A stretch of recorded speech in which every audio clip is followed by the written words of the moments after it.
Yup, and welcome back to Talkin Huskies. Had a little bye week that was mostly my doing. We'll talk about that.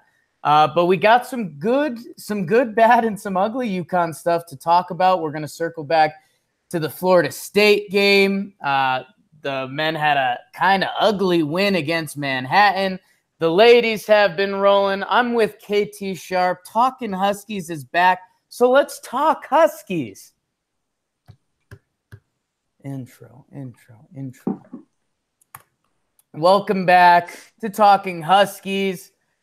Thank you for tuning in. Jake Storielli here, joined by always as KT Sharp. Katie Sharp, how you doing today? I'm doing great. Getting ready for the holidays already. I got my shopping done. I'm just ready to roll. Yeah, I'm actually glad you mentioned the shopping. I'm actually going to text myself that right now because I told myself I would do that today. I have not yet. What have you been up to? A little skiing, a little Huskies, a little here, a little there? Yeah, a little bit of everything. We did some skiing. It's been great over here on the East Coast. Can't ask for more. And then I got to watch some Huskies. Watched a lot of football. I'm a big fan. The Army Navy game. I mean, it feels like a long time ago, but that was one of the highlights the past couple weeks for me. Unfortunately, the loss was not a highlight, but Right. the game is incredible. Wish I could have been there, but it was cool watching on TV. But definitely a lot less exciting than your past couple weeks. Yeah, something like that. And I was rooting for the Naval Academy for you. Army's got a good squad, which Yeah, we'll be good. rooting for them in the bowl games, but That's it. We'll get them next year. That's fine. yeah. Um, yeah, my apologies to Katie and the Talking Huskies faithful. I was at winter meetings for baseball, doing some of the Talking Yank stuff. It actually went really well, so that's exciting. I was missing my Husky basketball though, and we had. I think we get into it. I mean, I was in Las Vegas, so if you hear my brain cells leaving my brain, you know what that is. But I'm getting back into the groove. I'm excited to get some holiday skiing in myself, Katie. I'm eyeing it. We haven't mapped it out yet, but definitely want to get 2 or 3 days on the hill coming up. We'll see if that actually works out, or if next Talking Huskies, I'll be telling you that I didn't get on the hill at Yeah. all. Um, Good. let's hey, we start with the women as usual. I think it's going to be a quick women Husky segment today. We've got 2 games to cover with them. They destroy the St. Louis Billikens. Your final score there, 98-42. Good news for anyone's Billikens that's tuning in. It was their largest crowd ever. I saw that. So there's a little fun fact. And then the women go on to play Seton Hall. They have a very Lady Huskies type victory, 99-61 over the Pirates. Katie Sharp, again, a broken record time. The Huskies roll. We do have a couple interesting topics that mostly stem from a Megan Walker flu, but I'll give it to you. What are some of your thoughts on the past couple weeks, the UConn women? Yeah, I mean, I think that the Megan Walker being out for the last 2 games. Obviously, Kyla Irwin stepped in there to start both of those games. She was impressive. She had 10 rebounds in her first start against St. Louis, and then 6 points, 2 rebounds, 3 assists, and a couple steals in the second game, and just really showed a lot of confidence being out there, which I think is huge for a player like her who doesn't get the attention of the normal starters. But that is going to go a long ways, I think, towards towards the end of the season when UConn is really going to need their bench in the NCAA tournament and in the conference tournament. Yeah, and we I guess we'll start in the St. Louis game. Yeah, I mean, Irwin does grab the 10 boards, doesn't do much on the offensive end, gets 2 assists, 2 points. Hey, just don't be the what's the phrase? Don't be the broken wheel. Don't be the squeaky wheel. Exactly. Squeaky wheel. I had it. But yeah, and hey, she gets 2 starts this week, and I'm not going to say it's Gino revealing anything, but this was definitely Gino's. Hey, if if we need a seventh person going forward, it looks like it's going to be Kyla Irwin. And she filled a role, which I think that's all they're asking from her right now. We do see Michaela Coombs gets 22 minutes against St. Louis. She gets 18 against Seton Hall. So she gets a little bit of run. And I think she's the person fighting for that seventh spot the hardest. I think where I want to go next, Katie, is my girl, Olivia Nelson-Adota I'm a box score junkie. And I've got 2 things that jumps out. A, she gets the double-double against St. Louis. She gets 12-10 with 5 blocks. Love that. 5 offensive rebounds. And then the thing that blew my mind the most, 12 minutes against Seton Hall. She got to the free throw line 11 times. She puts up 13, 3, and 3. That's including the blocks there. 5 fouls, so she used them up pretty good. But I don't know. I think we're starting to really see the talent. You wonder if that leaked out from the Notre Dame game, or if Gino sees even more talent in her and wants to start pushing these kind of Gino Auriemma buttons to get some of these 5 block performances out of her. Going to the line 11, she gets 5 fouls in 12 minutes and goes to the free throw line in 11 times in 12 minutes, which has to be some of the most aggressive basketball you can play. Yeah, I think that it is, Gino trying to push her buttons. And I was encouraged by that. As weird as that stat line was against Seton Hall, that's a really encouraging line if you think about it. It shows a lot of aggression. It shows a lot of confidence, that she's taking the ball to the basket and she's not afraid to get in front of her opponent on the defensive end. Maybe she probably thought maybe she could get some charges on some of those calls. I don't recall a lot of that game, but I think that she's clearly established herself as the sixth man right now. The one person that she really trusts off the bench, and to see her perform up to those expectations these past few games, going back to that Notre Dame game, it's great. They need somebody else though now to step up like that, and I think Irwin, getting the start the past couple games, has the potential to do that. Yeah, absolutely. And I mean, Katie, it's tough again. Or my broken record, UConn women's speech. They're incredible. These games are tough to report on. I think the big thing that jumped out to me was the 3-point shooting against the Billikens. They go 12 of 24. That's 50%. Quick math. Against Seton Hall, they're 12 of 30. They go 40%. So 2 really good 3-point shooting performances.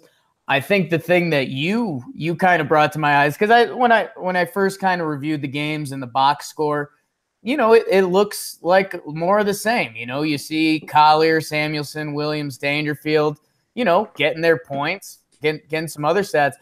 What jumps out, and you brought it to my eyes, I mean, Katie Lou Samuelson all around, especially with the rebounds in that Seton Hall game.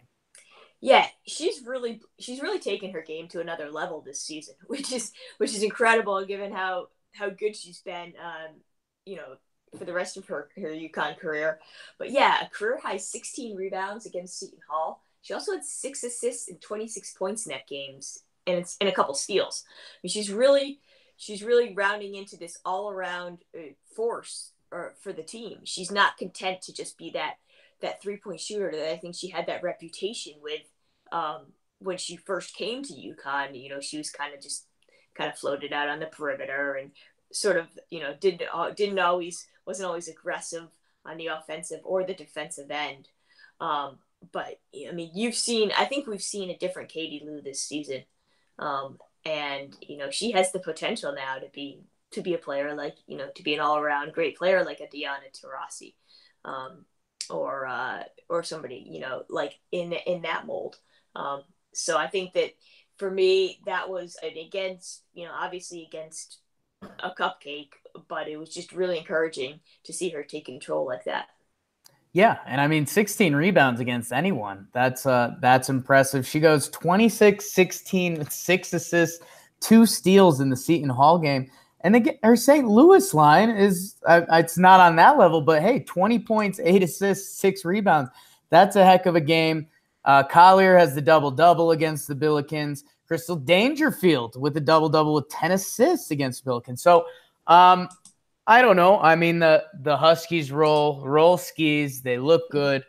Anything else you need to talk about with the women, Katie? No, I mean they're going to be tested again this week.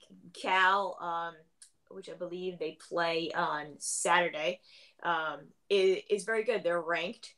Oklahoma they play on Wednesday. That's probably not going to be as big of a test. They lost by double digits to DePaul and another ranked team. They lost by double digits too. So, but yeah, looking forward to this Cal game on Saturday because that'll definitely be another one of those tests. Not as big as Notre Dame, obviously, or Baylor upcoming, but it'll be good to see them in a possible dogfight or something. Yeah, a little road trip. I mean, Wednesday Mm-hmm. you're at Oklahoma, and then Saturday, I mean, a couple days before Christmas on the West Coast at Cal. If there's a game that you could see a team sleepwalking into a little bit, that's kind of the one. So that'll be interesting to watch. And Katie and I are going to talk about this a little more after. I think we're going to do 2 episodes this week. I'm trying to make up for my lost time from last week, but maybe we'll do a little bit more deep dive into that Cal game. We'll see. Again, it's kind of tough that the UConn ladies should really roll that game, and then hey, the game after that at number 3 Baylor. So a couple interesting ones. We'll be circling back more on the women either later this week or maybe next week.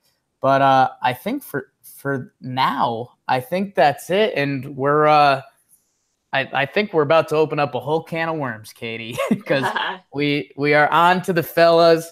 We're circling back a little further back than we normally like to, but that Saturday Florida State game, neutral site in Brooklyn. Actually struggling to put words on it because Katie, again, my fascination with box scores. There's some funky stuff in here. At the same time, you like the fight from you that we saw from UConn, but at the same time, almost wish I didn't have to see that fight, and just an ugly game from a lot of different assets, but some quality basketball. I don't know, Katie. As you see, I'm already walking all over myself. I'm giving you the rock. Yeah, I mean, it was a kind of a typical UConn game in what's been this season. You know, they've sort of established this identity where they're going to play hard. They're going to be relentless on both ends of the court. They're going to make teams uncomfortable. They're going to put up a rock fight almost every night against the biggest teams. But at the same time, there's going to be this winnable game, but they just cannot get over that hump to make, to make the shots at the end, to get those stops that they need. So on one hand, you're encouraged by the effort. You're encouraged by the ability of them to kind of stay in every game and not give up. But at the same time, you're just frustrated. And I would hate to call it disappointing because there's clearly a different talent level. I mean, they're not at the talent level of the Florida States, of the Arizonas, of the Iowas, and so it's hard to say that there are moral victories. But in this case, I think that sometimes, being competitive against, top 25 teams does establish that mentality for the team. And hopefully, things will change in the future and, down the road that this will be sort of a building block for them. Yeah, and So I'm gonna start rambling a little bit, and we'll see where it lands because I'm going through some of the tweets that went out from yourself and the at Talkin Huskies Twitter account. If you don't follow, check it out. I know a big thing for me is closing out halves. UConn was up 29-28 with 3:11 left and the ball. Turnover up off a deflection, turnover off a sloppy pass, turnover on a 3-second violation. The score at the half is 39-33 in those final 3 minutes, 11 seconds. Florida State goes on an 11-4 run, which, again, that's a huge difference in the game. A lot of weird things. And Florida State was also missing a starter. So for a 11th ranked Florida State, they're a good team. They play an ugly but quality style of basketball. And their free throw shooters again down the end were clutch. The cabin Gelly guy, I'm probably slaughtering his game. He looked like a lottery pick in the first half, and then he was a missing person the second half. Katie, bringing it back to UConn, I think I want to start with Tariq Gilbert, and I say that with a question mark.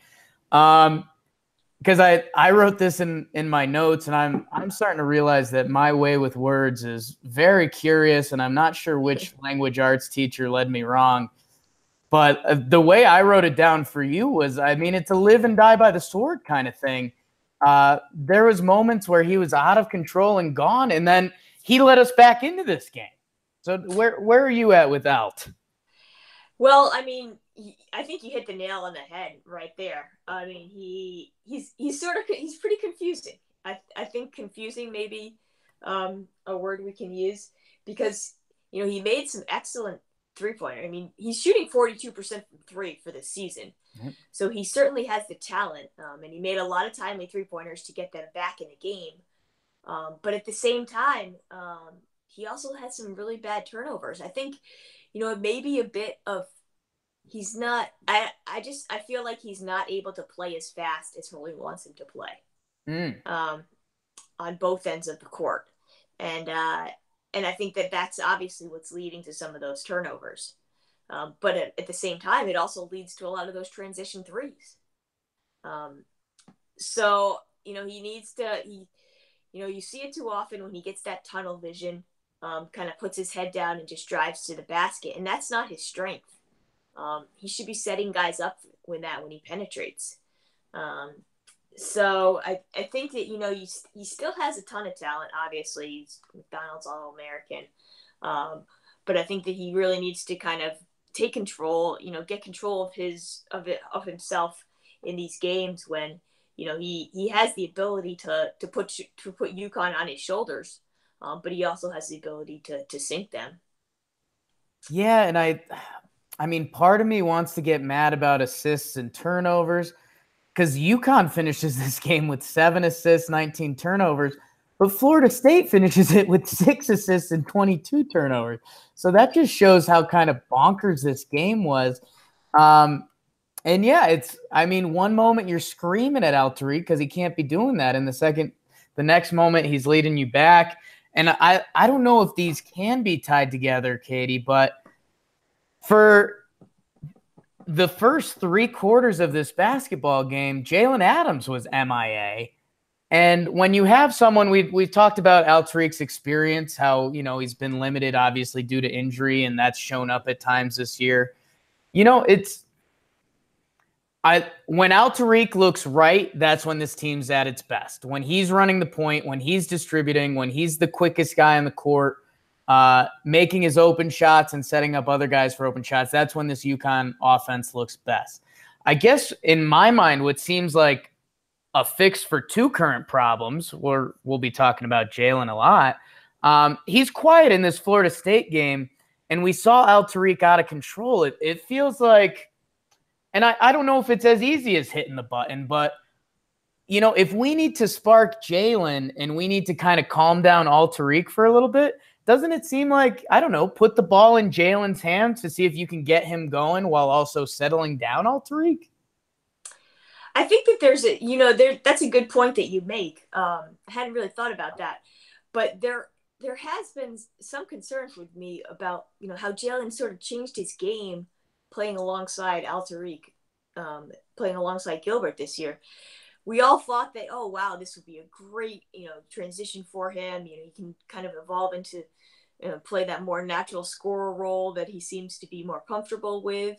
He won't be as fatigued being both the ball handler and the main scoring option.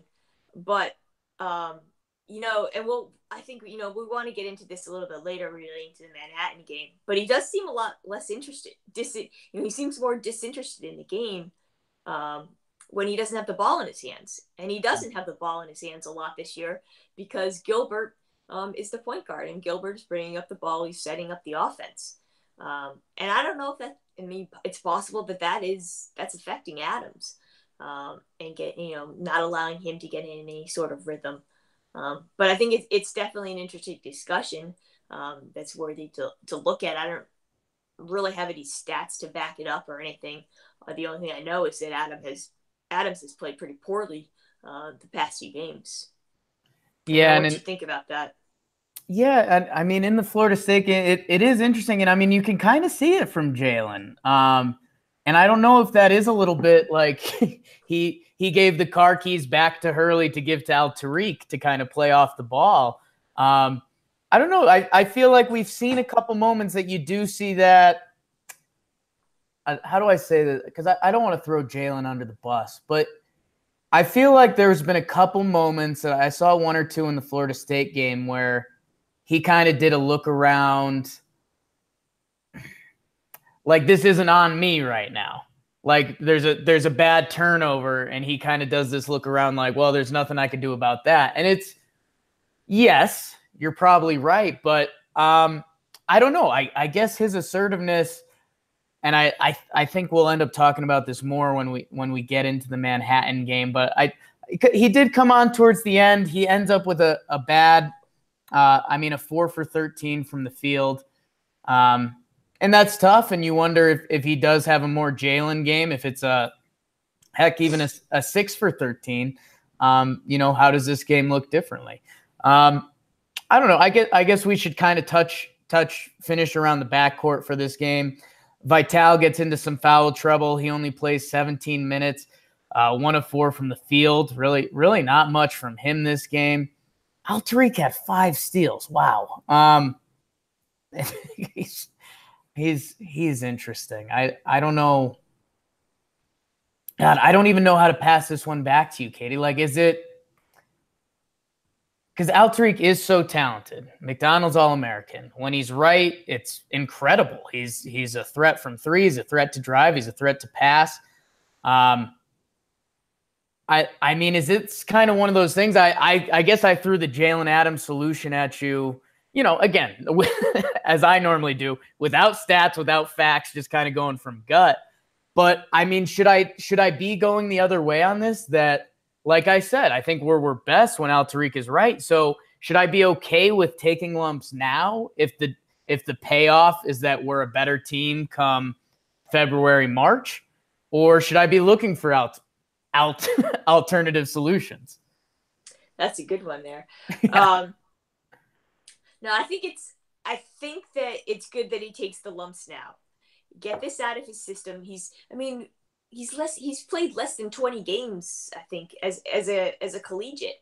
You still have to realize that he's essentially a freshman in terms of, his experience, but in terms of, his mentality and his age, he's obviously older. So I think that there is going to be that learning curve. And maybe one thing is that people aren't expecting that learning curve because they know how good he can be, and he's been in the program for so long that they figure that he should be acting like a senior now, or he should be kind of taking control and on the level of like more of a junior type player. So, and as we know, obviously non-conference games are very important, but the conference is where you have to get it done. Because it's increasingly looking like, the only way to the NCAA tournament is going to be to either win a regular season title or the conference tournament, which is definitely doable in the American this year. So I think that, I think we need to, I think that this experience has been really good for Gilbert. Get it out of his system. He's still learning to play with Hurley's scheme and at his tempo. Um, so, you know, I'm actually encouraged by what he's doing. I think that Hurley should let him kind of get this, kind of go through these growing pains, and I see some better things in the future. Yeah, and it's tough. It's tough to zoom in and zoom out on Alterique Gilbert because if I told you he was averaging 12 and a half points per game, 3.5 boards, 4.5 assists, 1.5 steals, shooting 43% from three, I think we'd say we'd take that this year. So it'll be interesting to see that maturation process take over. Or does Jalen Adams come on the ball? Does Terrence Smith come on the ball a little more? Terrence Smith with just a solid Terrence Smith performance in this game. 12 points, 4 of 10 from the field. We see Brendan Adams kind of getting the freshman treatment, 8 minutes. Doesn't get a shot from the field. Jelly Fam Sidney Wilson, he was around in this game, 1 of 5 from the field, 4 rebounds. I think when we get to Manhattan, we can talk about Sidney Wilson more. And we got some Twitter questions, Katie. I'll bring those up after the game. We'll get there. But back to the bigs. And I've got Josh Carlton starting with his 5 minutes played.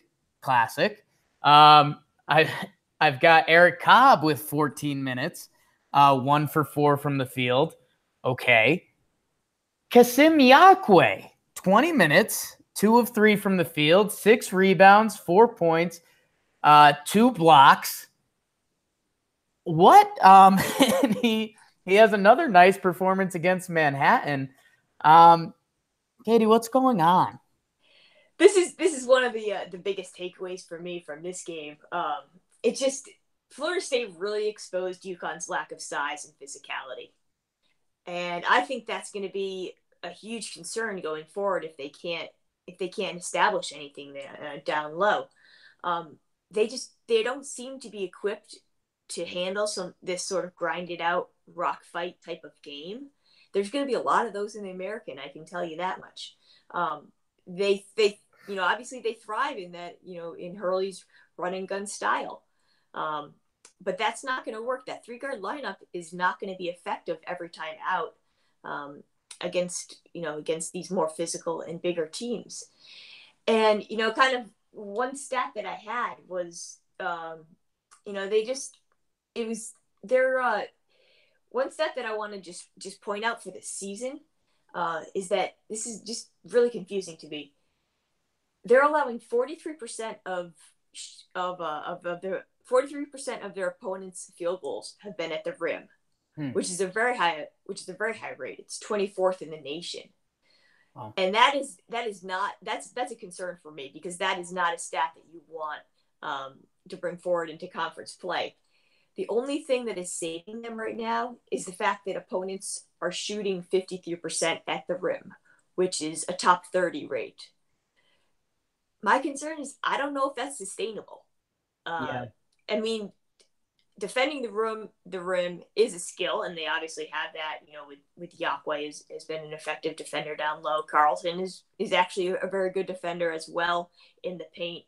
But I don't see them holding opponents to 50% at the rim during conference play. So I think that is something that needs to be fixed. That going forward, as they face teams, in America, and when they face them twice, they face them one time and they face them another time, especially on the road.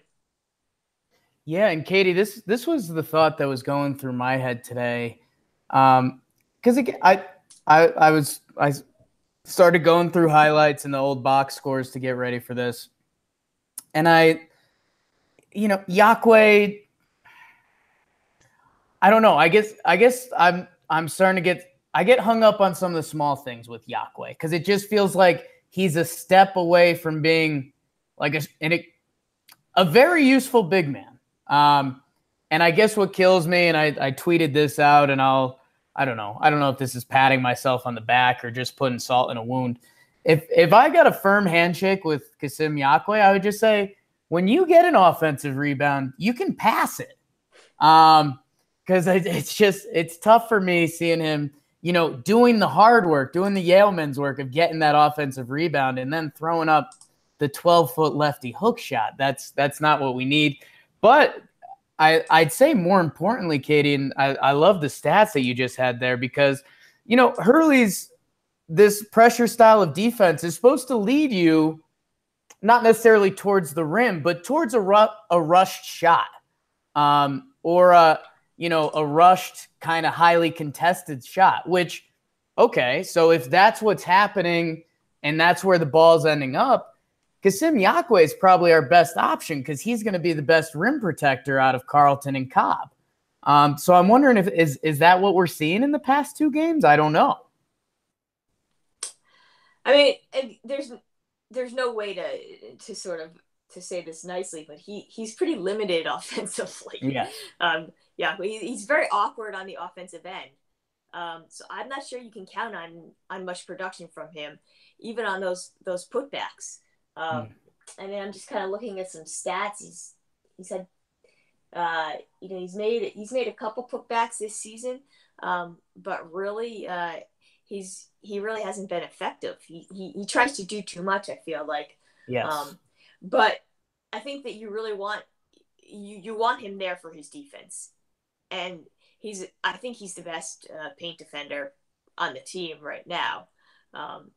And if you could somehow combine him with Cobb, who really struggles on defense so much, the Yeah. rotations. He just can't seem to find his man ever. But obviously has a ton of offensive skill and is very active on the offensive glass and on the defensive glass. So, but I can see Yakwe now starting to get a lot more minutes because he's earned. The good thing is that he's earned Hurley's trust on defense, and that seems to be the priority for Hurley. I think you see that. I think that's one of the reasons why you see, Cobb play 5 minutes against Manhattan, because, he made some defensive mistakes early on, got a couple early fouls, and Hurley wasn't going to have that. So I'm not sure. I think that you're right to say that, Yakwe needs to become, needs to be an important guy for us in the front court. It just seems like he'd be a great role player off the bench. If you could give Yakwe 12 to 15 minutes, he could come in, hustle, grab a couple rebounds, and block some shots.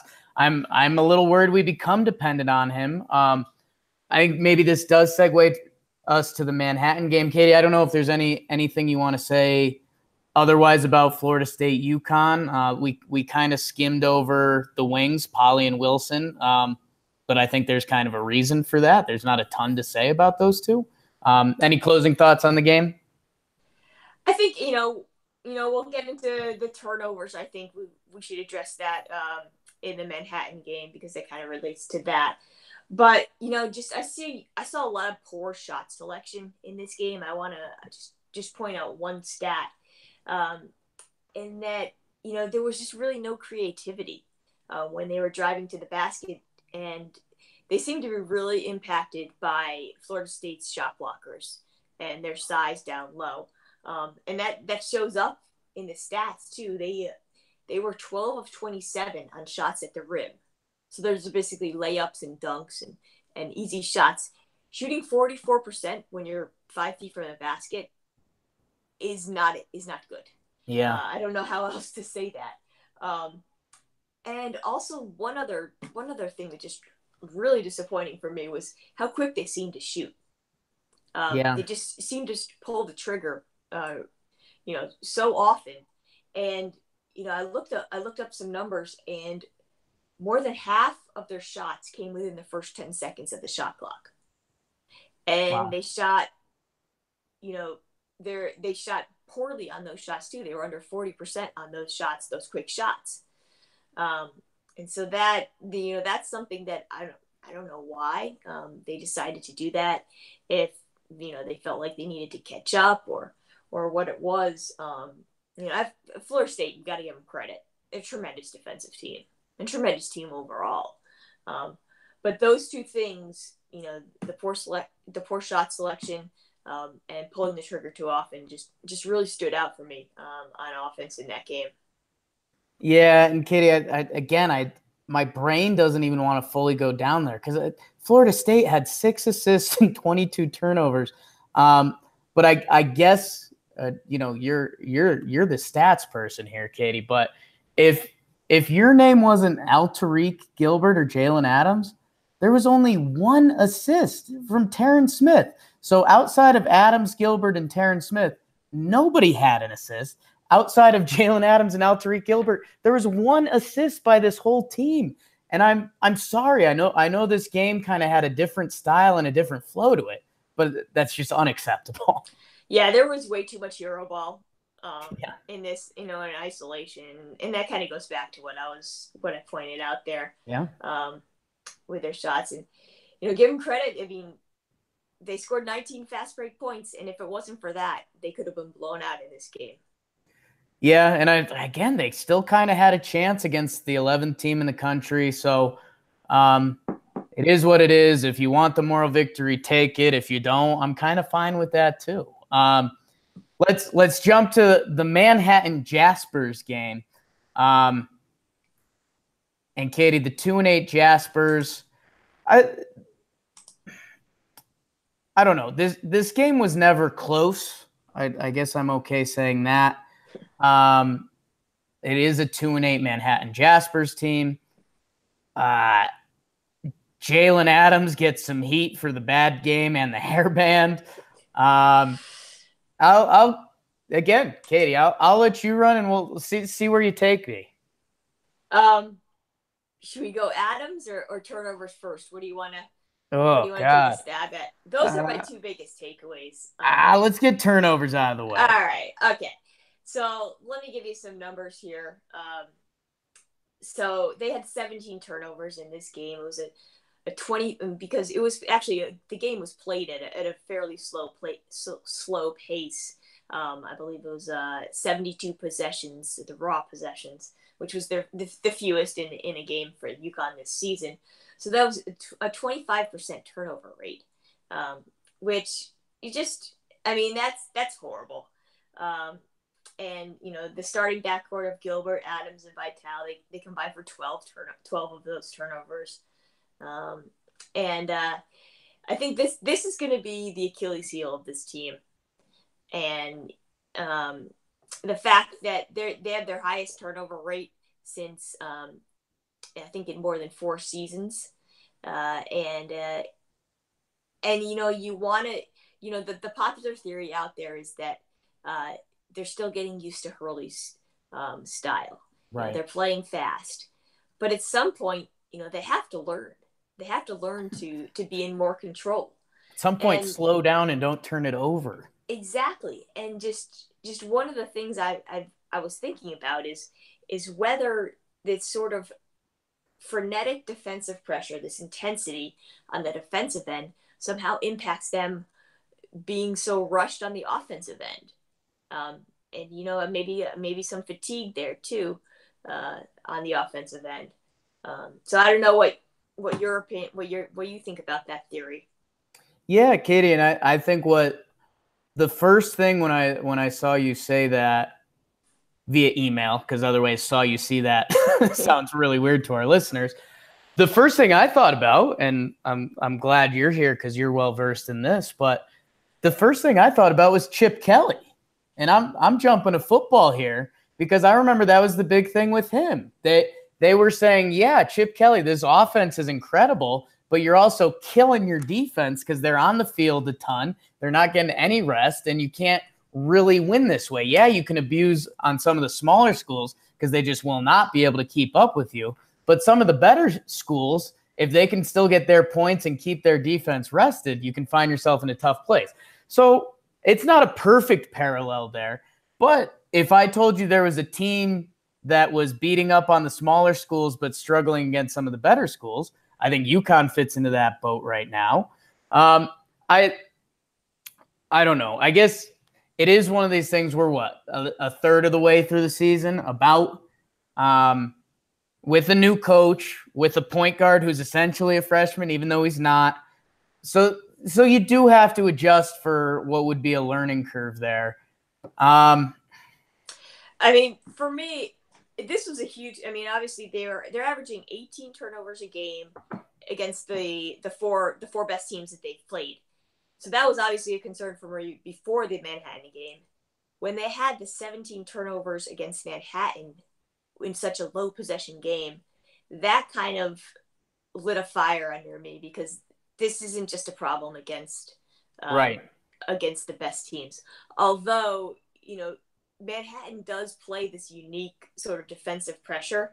It's a zone pressure system, a scheme that I don't think UConn will probably see very much of the rest of the season. That's maybe the only silver lining, is that frankly, Manhattan entered one of the best turnover rates in the country. I think they were top 5 in the country in terms of, on the defensive end in terms of turning teams over. But still, there's no excuse for that. They're clearly better athletes than Manhattan, and they should not have struggled as much handling the ball. Yeah, and I guess, Katie, I think the problem is if you're playing a frenetic style and that's what you want to do, turnovers are going to be, there's going to be a correlation with that. I think the problem is there's a few turnovers a game that I think every UConn fan is looking at the TV like, what? Like last football analogy, I don't know why I keep going there, but it's basically the quarterback throwing like across the field. Like I feel like there's 2 or 3 UConn passes a game that you have that same feeling. Like you see the quarterback release it and you're like, oh no, like this can't be right. And there's just too many of those. And like, yes, learning a new offense, there's if you go to kick it to the corner and the guy cuts, if there's a couple of those, that's fine. You get that. You at least understand what the players are thinking. There's a couple where they're just either getting lazy or trying to flip it up across a zone or something like that. And you have to know you can't do that. Yeah, we saw a lot of unforced errors in that Manhattan game. I mean, there's a difference between turnovers that happen because they're playing fast, and then there are the turnovers that happen because they're just dumb plays and like I said, unforced errors. And those are the ones that they absolutely there's no excuses for those. The only thing I think that's helping this team kind of mitigate those turnovers is the fact that they have a very, very good offensive rebounding rate. So they're losing possessions by turning the ball over a lot, but they're gaining some possessions back because they have, I think it's, they are, a top 20 offensive rebounding rate right now in the country. Wow. At 36%. So if they can sort of limit those turnovers and then pair that with a top 20 offensive rebounding rate, we could see a very dramatic turnaround for this UConn team on offense. I think the potential is there, and that's what you got to look forward to as the conference season starts. Yeah, how about Josh Carlton? 5 offensive rebounds, 0 defensive rebounds. There's a unique one. 4 blocks from him. So if he's trying to earn his keep on the defensive end, that would be big. He has, again, a Josh Carlton game against a mid-tier school, 11, 5, and 4. And someone I want to give some love, Katie, because he hasn't really gotten a ton of love this year, Christian Vital. And again, I know during every game we're going to hear the comments how he's not Hurley's guy, but he's gritty, et cetera, et cetera. But I'll tell you what, in an ugly game against the Manhattan Jaspers, this guy gets 13 points, which leads the team. Sure, and that's fine. 4 of 10 shooting, 1 of 5 from 3. Not great, but is what it is. Grabs his 8 rebounds. Okay, Vital, gritty, Bronx, yes, sure. 7 steals from my man. And that was, I don't want to say my walk away from this game, but maybe my positive walk away is that, say what you want. Christian Vital, he can be inefficient at times. He's going to take a couple bad shots here and there. But Christian Vital is a guy that's not going to let your team lose to Manhattan. I really liked the toughness that he showed in this game. And just one note on those 7 steals. It's the most by any UConn player since Jerome Dyson, shout out, um, Nice. had a school. He had a school record 9 on January 8th, 2008, against St. John's. So the most by any UConn player in nearly a decade. Um, and so I mean I loved the way he played this game. Another stat, I don't usually take plus minus individual game plus minus stats into with a grain of salt, but a plus 27 in this game, which is that was obviously led the team in that. I think that really shows that he's making an impact. Obviously, like we said, on both ends of the court, and he plays just so hard. Um, so that's kind of what is obviously clearly the MVP of this game. Which and it was good to see after he struggled against Florida State, getting those 2 quick fouls and really not finding much time on the court. Yep. And I mean, going around the board, Tyler Polley with the Tyler Polley line. Al Tariq, 12, 5 turnovers, 4 assists. But again, shooting from 3 decently well. Terrence Smith with a very Terrence Smith box score. Sidney Wilson. Sidney Wilson has a nice tip slam, 6 points. He plays 14 minutes. I don't know, Katie. Do we go to Jalen Adams, or you want to talk about one of those guys?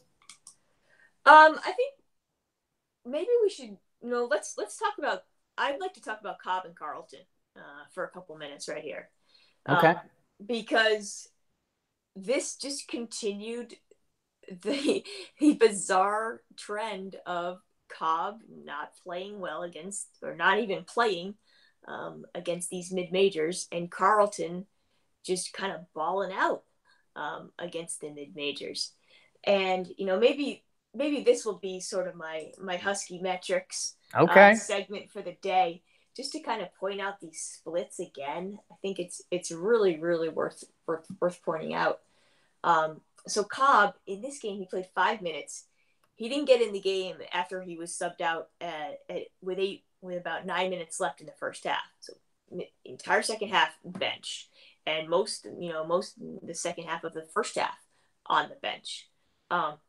So right now, in these 7 games against sort of what you would call the mid majors, 63 total minutes, 16 rebounds, and 16 points.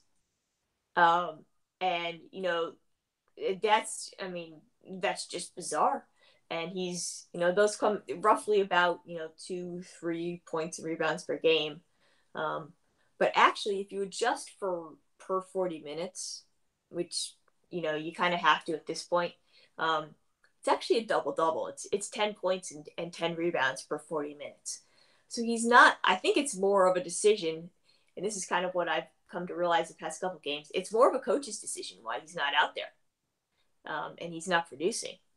And we saw that really come to play against Manhattan, when Hurley just got fed up with him because he was so lazy on the defensive end, and just basically benched him for the rest of that game. And then you look at his splits against the 4 sort of Power 5, Power 6 teams, however you want to call it. He's made 20 of 30 shots in 90 minutes. So that's 34 rebounds and 44 points. He's averaging 15 rebounds and 20 points per 40 minutes in those 4 games. So just putting apples to apples. And that's even after struggling against Florida State.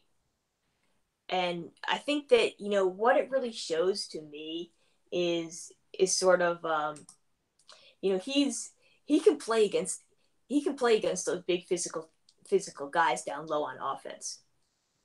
It's where on the defensive end he struggles. And Hurley kind of bites his lip and keeps him in those games against the Power 5, the Power 6 teams, because he knows how much he can contribute on offense, and just hopefully doesn't mess up too much on the defensive end. And then conversely, we have our best friend Carlton, Yeah. who I'll bring out my Husky metrics again. And this is just awful. we'll talk about the Power Five splits first. He hasn't made a field goal against a good team yet this season. He's 0 for 7. Um, and that's in 37 minutes. He does have about 7 rebounds, but if you're adjusting for 40 minutes, it's about 7 rebounds and 5 points per 40 minutes. He scored 5 total points against the 4 best teams that UConn has played. And like I said, he's basically the opposite of Cobb. Uh, he he cannot handle those big physical guys from the top 25 teams that UConn has played. But on the defensive end, he gets it. He rotates well. He's able to block shots. He's able to kind of hold his own down there. And against the mid majors, that's where he can really shine because he just overwhelms them. He's a big guy. He just overwhelms them with his size, and they can't take advantage of his. They can't really stop him. So in these 7 games per 40 minutes, he's averaging 11 rebounds and 23 points, which are excellent numbers. Unfortunately, they're coming against the Lafayettes and the Manhattans and the Moorheads of the world. And you somehow just wish that you could just kind of mash these guys together and make like like whatever you want to call it, a Frankenstein sort of player. But I don't know, what have you seen in terms of the difference in play of both of these guys in these against these different opponents? I mean, all the stats are incredible, Katie. Just Carlton against mid-major, he walks out there like, I am going to be the best big man on the court. I'm going to dominate. Against the Power 5, Power 6 teams, he's a missing person. And I don't know. Part of it also does feel like it's on Hurley, though. It has been a quick hook. It's not like the minutes are there. We haven't seen a Josh Carlton get, 33 minutes and he puts up one of these games. There's a lot of 12 minutes, things like that. He just gets this early hook, 5 minutes, which, again, as a player, is tough. He gets the Brendan Adams treatment against these big teams, which I think is a little bit unfair. But at the same time, he hasn't made a bucket. So he doesn't have much ground to stand on. At a certain point, if you're Hurley, again, this guy seems to be our best option. Let him roll. I mean, Katie, honestly, where my head has spun with Yakwe getting the 4th most minutes against Florida State, which is a little mind-boggling. Don't we have a guy that in theory is a younger, maybe better potentially Kasim Yakwe on our bench that hasn't played, and Isaiah Whaley? I mean, where has he been? We haven't. I'm assuming he's been healthy enough to play. He's been healthy enough to play end of game nothing minutes.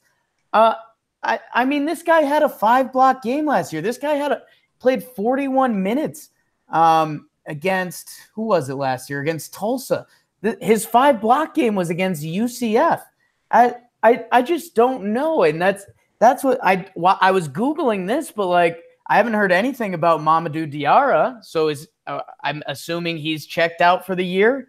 I think he's expected back sometime in January. That's what the latest that I heard. He can be a difference maker too. But the Whaley thing is really confusing. I just think there's got to be something going on behind the scenes in terms of his health for him not to be able to get any run so far this season. There has to be some other reason because we've seen the talent there before with him, a little bit in terms of last year and some of the game before that he got injured. So what confuses me is that Hurley doesn't give, like you said, doesn't give Carlton as much time because he does have that defensive presence down low, and that's what Hurley seems to value. Do you agree or not agree? Yes, and I think he's had a couple bad moments. Finds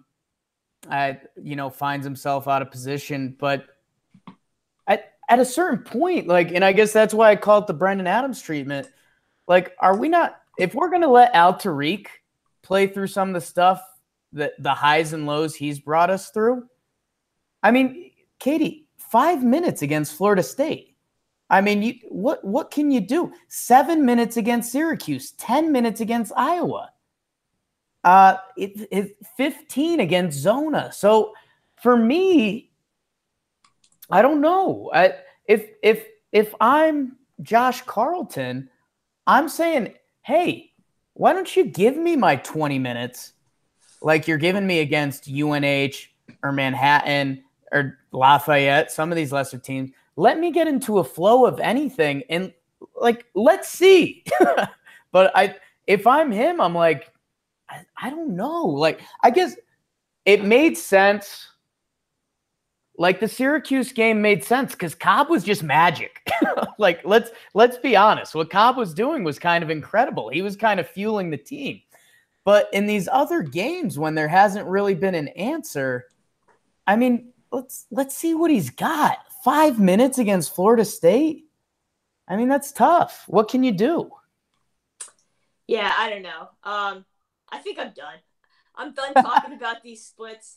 I want to see them reversed so badly, but I just don't know. I think it's time to talk about Adams, because this was clearly a very disappointing performance that he put up against Manhattan, a team that obviously they didn't need him to be a 20-point scorer to win this game, but to see him play like that with just very lack of urgency, sort of disappeared.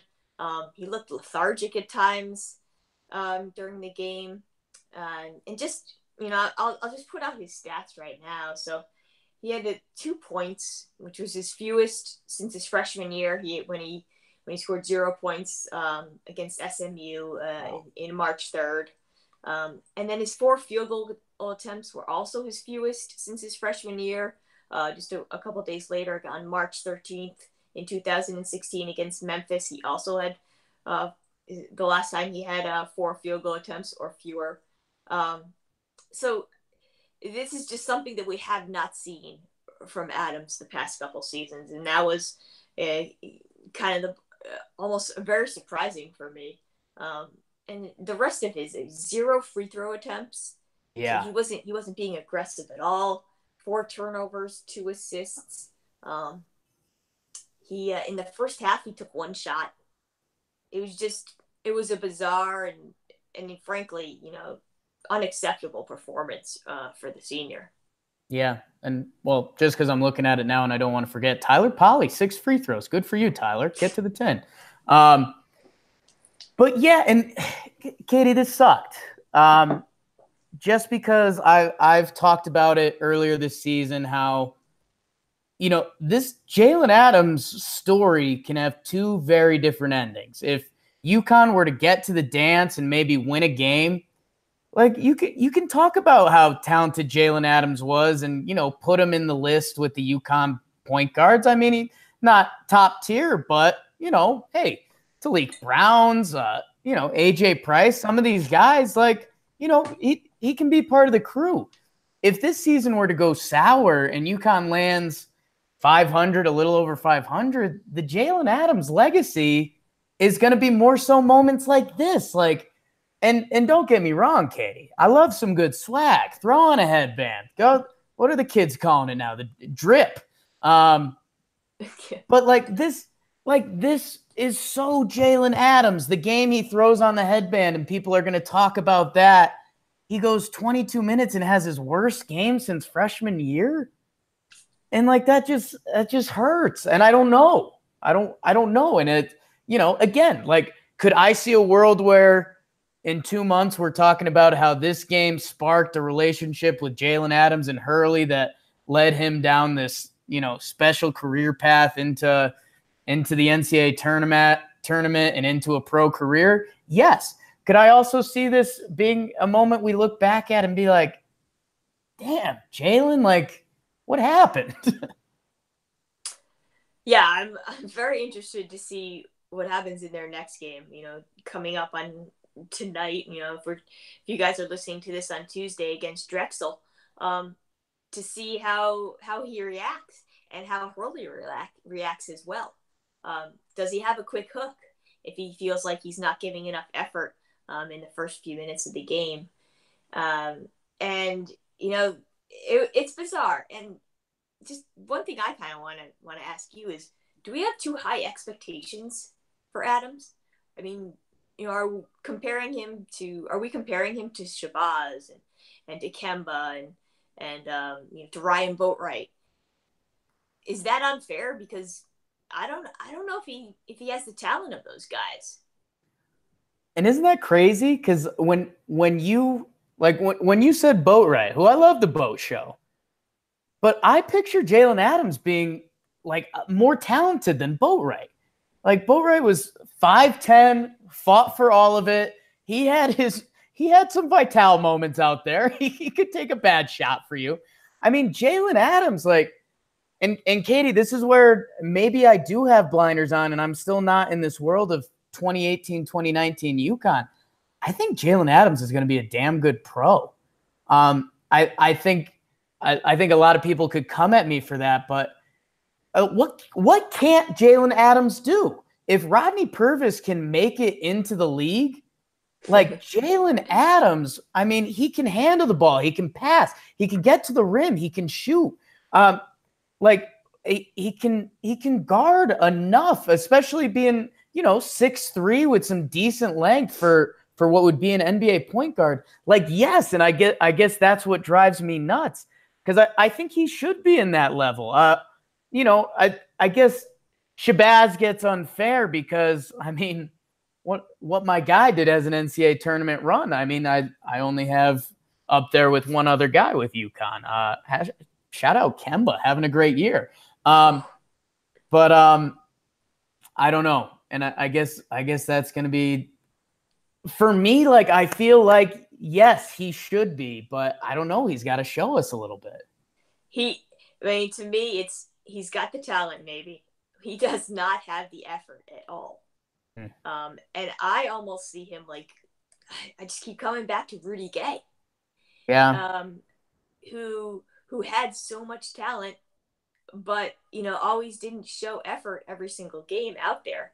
And I mean, I've lost track. I don't know what he's doing, if he's even in the league anymore.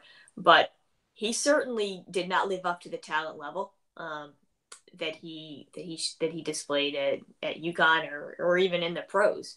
So I think that I think this is going to be a really telling stretch of games right now. Maybe over the next week or a couple weeks, to see if he can turn it around. And because this is two poor games in a row right now for him. One against Florida State and against Manhattan. I don't know. It's like we said before. Is it transitioning to playing alongside Gilbert? Is he kind of hearing things from NBA scouts? You don't know what's happening behind the scenes. Yeah, and what was the honky-dory relationship between him and Hurley? I'm going to coach you tough. I'm going to slap you around a little bit, literally and figuratively, as we saw after the Syracuse game. Yeah, you wonder how that manifests. Hurley's big quote was, if I didn't coach him hard, I'd be doing him a disservice. And I will give, Rudy Gay, little shout out. He's still getting buckets for the Spurs and might go down as one of the and this kind of is what you just said. He might go down as one of the best NBA players to never make an All-Star game. Guy averaged 20 points for a decade. But that's off the rails. But again, almost makes your argument about Rudy Gay having the respect from guys like LeBron and Kobe, but never reaching that kind of next level. And a little off the rails, but UConn-centric. So I like that. Let's see, Katie. Where do we want to go? I mean, do we want to talk a little bit Drexel? I know you and I want to do another upcoming episode. I've got a couple Twitter questions. Should we hit those quick? Yeah, let's take a look at those. All right. I think I've got one you're not gonna like, and I've got one you're gonna like. So the first one from Daryl Wells. He says, we've been a part of some awful officiated games this year. I know college officials generally suck. Hot take.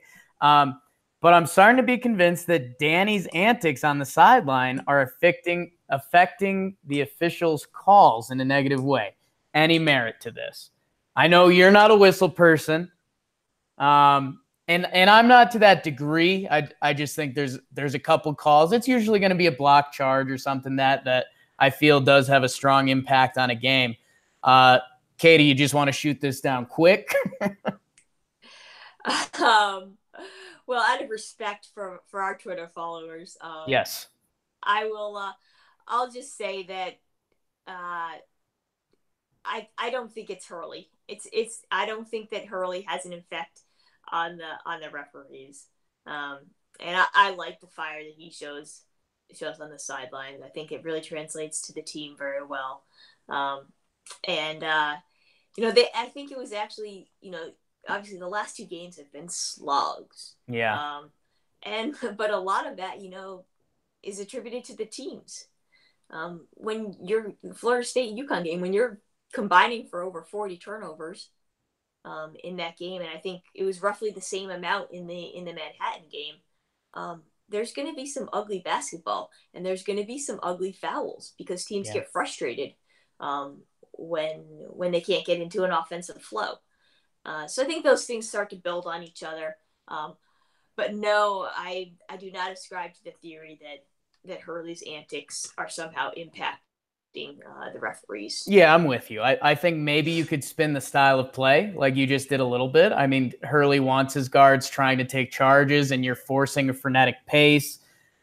You mentioned all the shots that are coming at the rim. There's normally going to be some contact there. So I think it's a little bit of that. Yeah, it's tough. Every fan is going to want a couple more calls their way. Katie, I think you're going to like this one. This is from Dylan Feiner at dfines31. I think he's going to start doing some UConn writing. He's also a Q's guy, so I know a lot of people can't stomach that. But he says, what are your thoughts on limiting Sidney Wilson to the 4? I'd like to see Gilbert, Adams, Wilson, Polley with one of the bigs, Carlton, Yakwe, Cobb, and get some run that way. So I'll let you go first, Katie. So basically kind of Sidney Wilson being limited to the 4. I think the UConn would be playing with fire if they did that. Just because I don't think he can physically match up to most of the 4s that UConn is going to see.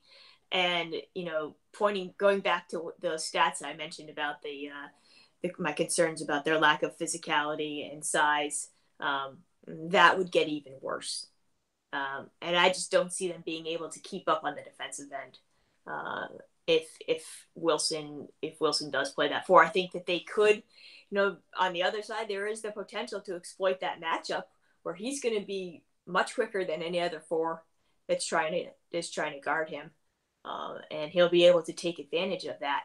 But I think that just the risk on the defensive end just seems too much for me.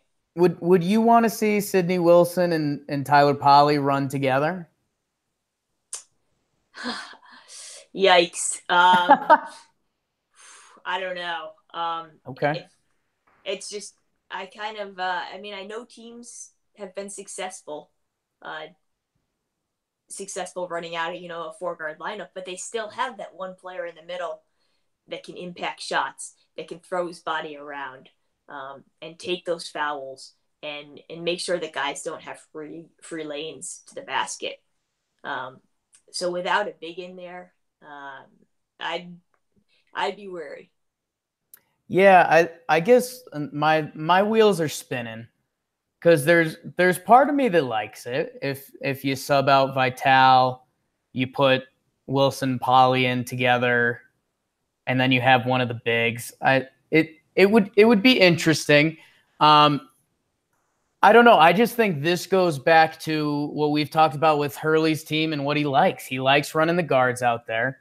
And we've seen him basically put Sidney Wilson and Tyler Polley in the same exact boat. Like he said, Sidney Wilson was going to have to take Tyler Polley's minutes, which I think is really interesting. I think the part I do What I've really liked from Sidney Wilson, and I think we saw it in the Manhattan game, he gets the tip slam. He has the chase down block towards the end of the game. That's what Hurley wants to see from Sidney Wilson. I forget who was announcing the Manhattan game, but they um, they had it best that I think this UConn team, again, when we're talking about operating at full Death Star or whatever you want to call it, Sidney Wilson is a guy you want out there, but you don't want to run any plays for him. You want him to get get an offensive rebound or two, make a couple good plays on defense, make a backdoor cut. You know, a good Sidney Wilson stat line probably has a couple buckets, a couple offensive rebounds, a block or two, just very versatile. And I think we're starting to see that from him. I think the only part that's interesting is that Tyler Polley can shoot it. And Katie, I guess I've been circling my head around this a little bit because who doesn't love the 3-point shot? Tyler Polley shooting 39% this year. I guess Sidney Wilson, he's shown, he can shoot. We haven't seen it in the percentages too much yet, but he's got a solid stroke. He came out and he made that first three, and I think that leaves an impression on everyone. I guess that's the only thing that I'm worried about having those two guys in the same boat, because Tyler Polley is going to stretch the defense. Sidney Wilson is the guy that I think when he comes on the court, guys are going to pack it in a little bit and not want to be on SportsCenter top 10 because he can flush out. So I guess that's my only concern with Hurley viewing those guys through the same scope. Yeah, obviously, they have vastly different skill sets. And I think that, Wilson is the better defender. He's more athletic. Although Polley has improved a lot on the defensive end from last season. So you can't fault him for that. But yeah, I think that, they do complement each other very well. So there is that. That's why I think people want to put them on the court at the same time. But I just don't see them. I just don't see them being able to match up very well with teams if they play with that small lineup. Yeah. And I don't know if this is a Tyler Polley thought. Should we be getting Tyler Polley more shots? He's shown the ability to knock down shots. He has probably the sweetest stroke on the team, and right now, the offense is not flowing. Is not getting him the ball enough. So I think that's definitely a valid argument. I mean, he's shooting 47% from the field, 58% from two, which we earlier in the season we guffawed at his 2-point shots from last year.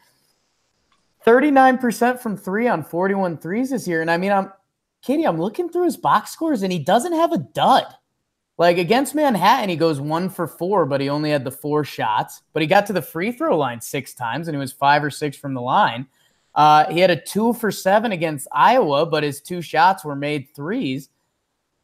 I don't know.